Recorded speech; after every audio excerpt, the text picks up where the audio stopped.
إنما يخشى الله من عباده العلماء۔ رسول خدا صلی اللہ علیہ وآلہ وسلم نے فرمایا، دوزخیوں میں سب سے ہلکا عذاب اس شخص پر ہوگا جس کی دونوں جوتیاں اور تسمے آگ کے ہوں گے، جن کی وجہ سے ہانڈی کی طرح اس کا دماغ کھولتا ہوگا۔ وہ سمجھے گا کہ مجھے ہی سب سے زیادہ عذاب ہو رہا ہے، حالانکہ اس کو سب سے کم عذاب ہوگا۔ اور یہ حدیث امام بخاری اور امام مسلم دونوں نے روایت کی ہے۔ تو صحیح احادیث کے درجات 7 میں جو 7 درجات ہیں، اس میں سب سے اونچے درجے کی حدیث ہے۔ اس حدیث کو متفق علیہ حدیث کہیں گے۔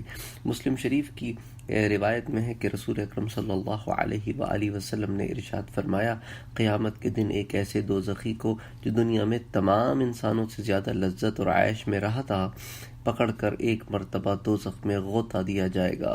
پھر اس سے پوچھا جائے گا، اے ابن آدم، کیا تو نے کبھی نعمت دیکھی ہے؟ کیا کبھی تجھے آرام نصیب ہوا ہے؟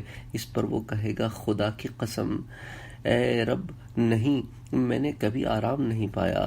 پھر فرمایا کہ قیامت کے دن ایک ایسے جنتی کو جو دنیا میں تمام انسانوں سے زیادہ مصیبت میں رہا تھا، اسے پکڑ کر جنت میں غوطہ دیا جائے گا۔ پھر اس سے پوچھا جائے گا، اے ابن آدم، کیا کبھی تو نے مصیبت دیکھی ہے؟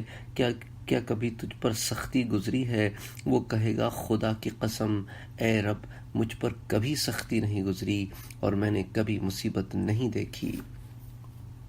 وفوق كل ذي علم